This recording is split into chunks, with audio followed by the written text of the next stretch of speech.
Well, tonight wasn't really about our performance on the court. I think the bigger picture here is that we clinched an outright regular season championship, which in today's world of March Madness, I know sometimes can be lost in the shuffle, but I sound like a broken record winning a regular season championship in a conference like the Pac-12 and some of the conferences that are out there is very rewarding because of the home and away, 9 at home, 9 on the road, and playing through injuries, foul trouble, all the different things that can distract a team or make it for an adverse situation. And clearly, with our team, we've fought, scratched, clawed all the way through. So very gratifying to be able to do it, especially at home in front of our amazing fans. I can't imagine that any arena this weekend could have had more pageantry, more electricity than McHale Center. And a heartfelt thank you to everybody who is here to make it extraordinarily special for our program and for our team. We did not play well. Having been in a number of games like this, you want it to be easy, and it's not going to be easy. And then when it's not easy, you start to put that pressure on yourself. And we played with a heavy burden really for about 30 of the 40 minutes. We pressed. Alonzo wasn't himself, wasn't just him. Even Doosan and Parker, it means so much to those guys. They've been here for 4 years. They want to play well.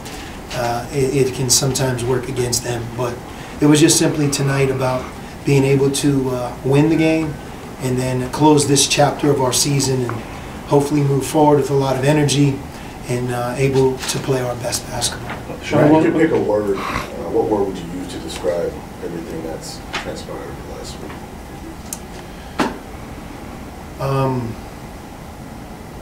Devastating. And the second word that I would use is remarkable, because a lot lesser programs, teams, bigger picture, universities would have crumbled and we didn't, and I think that says something about us and our future. Congratulations on the regular season title. What was going through your head when you were on top of the ladder with the net there? What were you thinking about? Really just trying to soak it all in. I think the one thing you learn is what you have today can be taken very easily, and you can't take anything for granted, especially a moment like today. And with the team in college basketball, there's so much change from one year to the next that, of course, we're going to look totally different.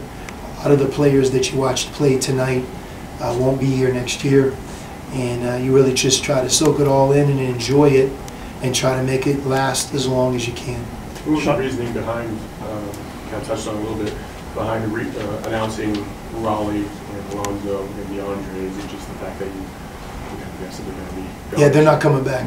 But you had guys every year, though, that everybody knows are going to go pro early. And what was it? Was it different this year? Anything about these three guys? No, I mean, what it used to be sometimes isn't today. You have to adjust with the times, and those guys deserved an ovation, just like the seniors, because they're not going to play in the Kale game. So you talk about the struggle to get to this point, but once again you found a way in the final 3 minutes or whatever it was. Just again, how you're pulling that off, and what's it taking? Well, I really think we're a team that closes games out well. We didn't do that at the very beginning of our season, but we learned how to do it. And whether it's a high percentage from the free throw line, or whether it's having a guy like DeAndre, a player on the perimeter like Alonzo, it's so good at making free throws. Raleigh, the versatility, and I could keep going. I mean, Doosan, Parker, but we have the makings of a group that really knows how to win, and hopefully that'll continue for us, because really every game moving forward will have that feeling at the 4-minute media timeout. Are you more relieved that this week is over, especially today, or maybe a little sadness because you won't have this group again here in McHale ever again? No, I love our team. I mean, I love those guys. They've been through an awful lot, and don't get lost in the shuffle what you witnessed today, and that is you saw a player score 26 points and have 20 rebounds in a very low possession game. You could watch games in McHale for the next 10 years and not see that happen ever again. So DeAndre didn't need an exclamation point, but he certainly put one on his freshman year, at least from a regular season perspective. Actual player of the year? Yes. He's got Naismith and Wooden this week alone. What's your case? I mean, I'm sure there doesn't really need to be one made, but what's your case for him to win National Player of the Year? I don't need to campaign for him. Who he is speaks for himself. He's a tremendous player. He does it on offense. He does it on defense. He does it in big moments. He's physically like Superman, but he's also very skilled. And usually you're skilled and not Superman, but if you're a guy like him is physically gifted, plus you have the skill level and the intelligence, he's going to be a player that I think will go down as one of the great ones to play our game. That's how I see him. He's a once in a generation player. I doubt if I'll ever coach anyone like him again. And I don't mean that in that we won't try, but there just aren't many DeAndres walking around. Along those same lines, on Thursday night you called Dusan one of a kind. What did you mean? Well, I think the fact he went 1 for 9 tonight in this type of game backs up what I mean from this perspective. He loves college basketball. He loves the University of Arizona. He loves Tucson. But you don't do what he did at the end of the game, pull off your uniform and have a special T-shirt to thank the fans. And the guy is just, he's really an incredible kid. And we're very, very lucky to have him. Is he your favorite guy that you kind of developed from this young Serbian kid, possibly an All-Pac-12 selection? Yeah, I wouldn't say favorite. There's quite a few that you put in his category, and we're lucky because that's a really special category. But if you look at who Dusan would have been early in his freshman year, I can remember like it was yesterday, watching him practice against Caleb and worrying that Caleb could almost like break him in half, because Caleb was so physically strong. But Dusan, he's never backed down. He's worked hard, and obviously he's had a great senior year. He didn't play well tonight, and what I meant by what I said earlier is it almost meant too much to him for him to play well tonight. Do you think they were mentally exhausted? Also, Parker mentioned it a little bit. Yes. It's been a hard week. When you talk about DeAndre as Pac-12 player of the year anyway, I mean, is it possible, sometimes isn't there sort of a thought, if it's close, maybe you go with seniors in these situations with the team? That's why I wonder, like Holiday, for example, do you expect he might get some votes, or do you think it'd be DeAndre? It's unanimous.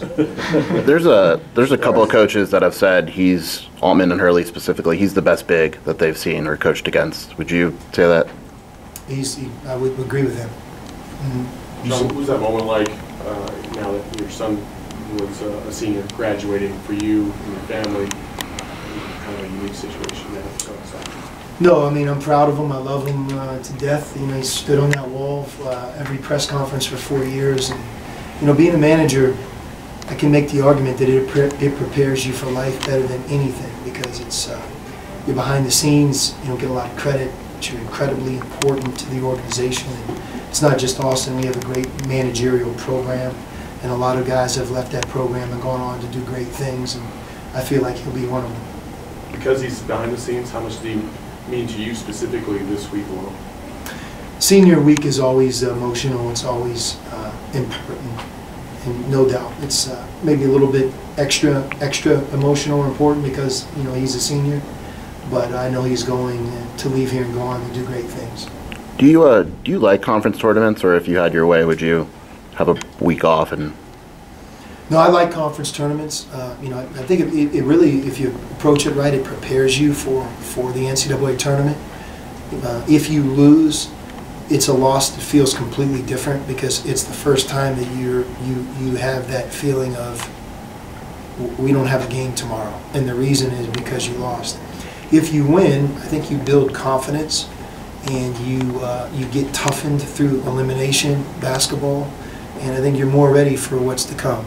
Now, if you physically get beat up or a player gets injured, that's what you hope doesn't happen, but none of us can really control that. We're going to try to be our best, and anything less I don't think will prepare us for what's to come. Is there anything special that you want to do to have to get them ready for the stretch of having that many games right in a row?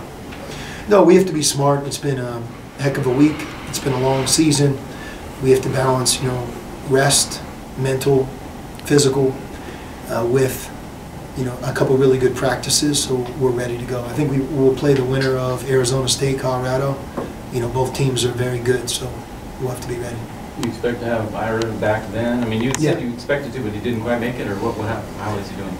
Yeah, he went through shoot around, and he's just about symptom-free, but we expect Ira to be available for our postseason game on Thursday.